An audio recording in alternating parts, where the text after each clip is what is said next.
Jason and Lucia think they know what they're getting into. They've robbed people. They've dealt with criminals. They've both spent years fighting just to survive. But GTA 6 may introduce something far more dangerous than a single enemy. A criminal network powerful enough to turn Jason and Lucia from the hunters into the hunted. And the most interesting part? Rockstar may have already shown us the pieces of this story. Jason has spent years around criminals and local drug runners in the Leonida Keys. After leaving the army, he went right back into the world he was trying to escape. Rockstar even confirms that Jason works for Brian Heder, an old-school drug runner who uses Jason for local shakedowns. At first, this doesn't sound like the beginning of a massive criminal war. Jason just wants an easier life. Lucia wants something similar. She has just gotten out of prison, and according to Rockstar, she's determined to take control of her future instead of waiting for someone else to give her the life she wants. And that's where their biggest mistake could begin. Because Jason and Lucia aren't entering an empty criminal world. They're walking directly into one that is already controlled by people with money, connections, drugs, businesses, and influence. And one of the biggest names we know about is Boobie Ike. Boobie isn't just another street criminal. Rockstar describes him as a Vice City legend who has transformed his time in the streets into a legitimate empire, involving real estate, a strip club, and a recording studio. But there's one detail that makes him especially interesting. His businesses are still connected to the drug trade. In other words, Boobie has something Jason and Lucia desperately want: money, default text, connections, and access to a much bigger criminal world. But here's where the theory gets interesting.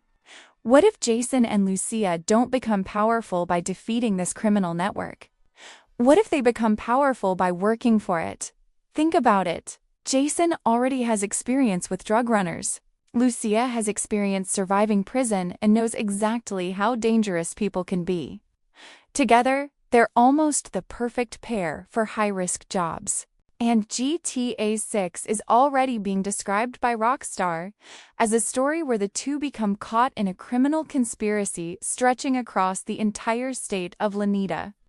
That means the criminal world around them probably isn't just background decoration.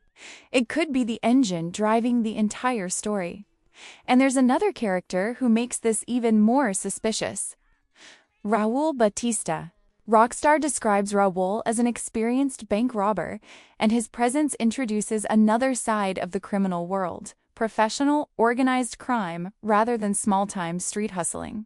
So imagine what happens if Jason and Lucia start moving between these different criminal circles: Brian's drug operation, Boobie's empire, Raul's robberies, and whatever larger conspiracy connects them all.